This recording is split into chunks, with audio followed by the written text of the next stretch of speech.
ते सुरकीचं काय करायचं? ती आता काय माझी पाठ सोडणार नाही. तिनं जुना भूतकाळ उकरून काढला तर आता त्यो मला लई महागात पडल. तिचं तोंड पण ठेवावंच लागल.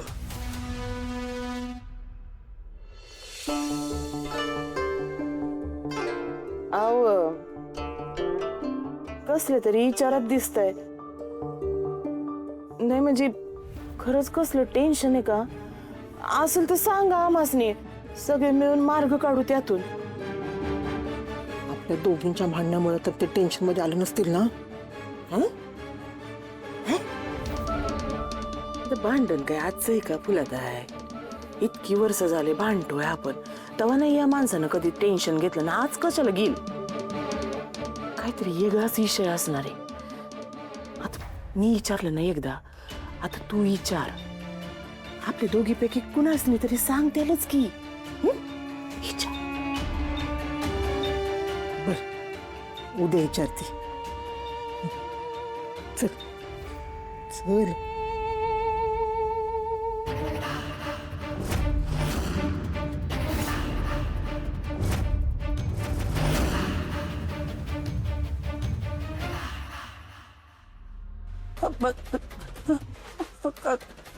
दादा, अहो पोलिसांनी मला पत्ता विचारला का नाही? म्हणजे खरं तर आपण बसलो होतो का नाही, तेव्हाच माझ्या मनानं मला सांगितलं की नाही मंग्या, अरे तू लय मोठ्या माणसाबरोबर बसलाय. ह्यो माणूस काय साधा सुद्धा नाही बघ. म्हणजे बघा की, म्हणजे तुम्ही पण गंडवलं राव मला. अहो म्हणजे तुम्ही छुपे रुस्तम निघाला ना. काय कळू सुद्धा दिलं नाही एवढं. काय म्हणजे काय बोलायचं आता तुम्हाला? असू द्या, मी तुमच्यावर लय खुश आहे बघा. माझ्याकडून तुम्हाला एक hair cutting free free free.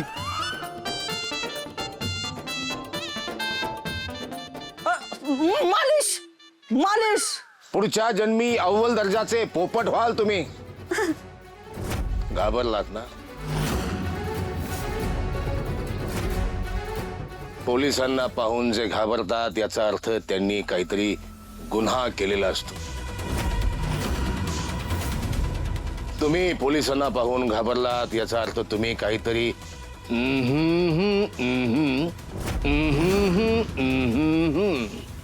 काळजी करू नका. समाजातली सगळी गुन्हेगारी संपावी असा विडा उचललाय मी. कुणीतरी करायला पाहिजे की नाही? माझं बारीक लक्ष असतं, एकदम बारीक सूक्ष्म. गुन्हेगारीचे समूळ उच्चाटन ब्रीद आहे माझं. आता कळलं असेल ना, मी साफ सफाई करतो म्हणजे नेमकं काय करतो ते.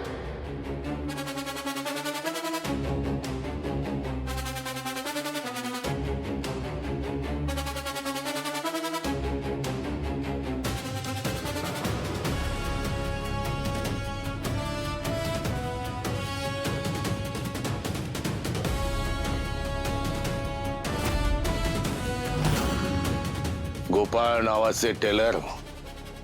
माझं नाव इन्स्पेक्टर मार्तंड जामकर.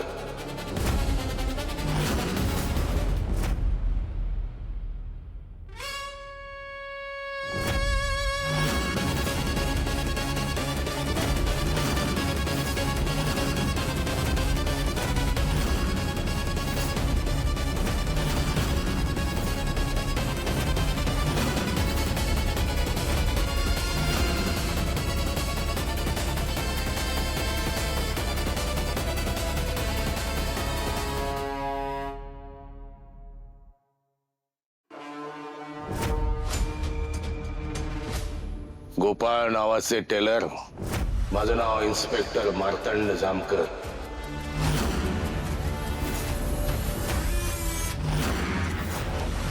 तो जामकर पोलीस इन्स्पेक्टर आहे म्हणून सुधाकरला भेटत होता. तर सुधाकरच्या डोक्यामागे त्या जामकरचा मेंदू काम करत होता. तर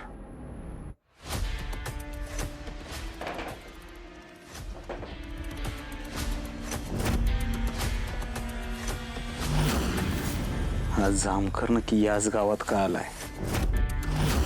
त्याचं काय काम होतं या गावात? तो काही शोधतोय का? मुंबईवरून एवढे पोलीस त्याला न सांगता इथे आले, त्याला सॅल्यूट केला, निघून गेले.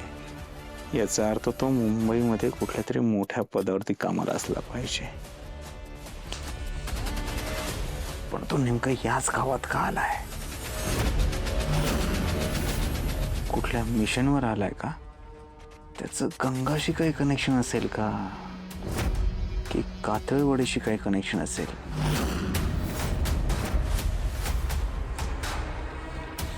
असं काही नसेल. मी उगाच जास्त विचार करतोय का, की तो या गावात फक्त आणि फक्त त्याच्या बहिणीसाठी आलाय? नक्की काय, मला शोधून काढावं लागेल.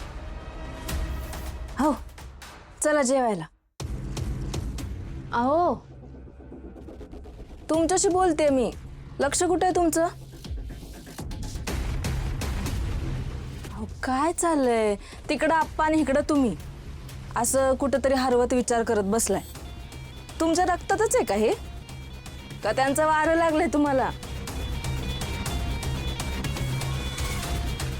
अहो, कसला एवढा विचार करताय? हेच विचार करतोय. आप्पा एवढे टेन्शन मध्ये आहेत. काय झालं असेल? तुम्ही नका लय विचार करू. तेच म्हणलेत ना, आपण काळजी करण्यासारखं काय नाही म्हणून. तुम्ही ना लय हळव्या मनाचं आहे, सारखा दुसऱ्याचा विचार करता. सोडा सगळा विचार आणि जेवायला चला. येत आहे ना?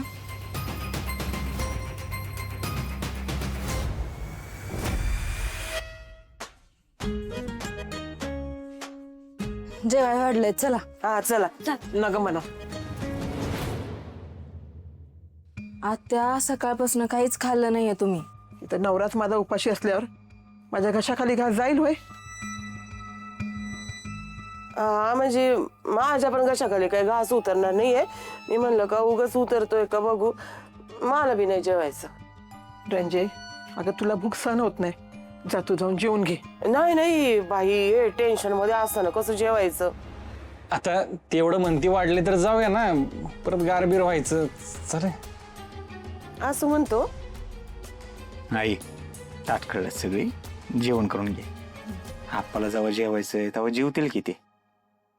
नाहीतर आपण एक काम करू ना, आपण जेवून घेऊ आणि उरलेलं असेल ना ते आपण खायला सांगू. हो, आणि उरलेलं तसंही आपण उकिरड्यात टाकतो, त्यापेक्षा आपण देऊ की. हे ऋतिक, काय पण काय बोलतोस र? आपण उरलेलं जेवण उकिरड्यावर टाकतोय, आपण गुरांना देतो ना. ए, काही चुकीचं बोलले का मी? नाही ग बाई, काय चुकीचं नाही बोलली.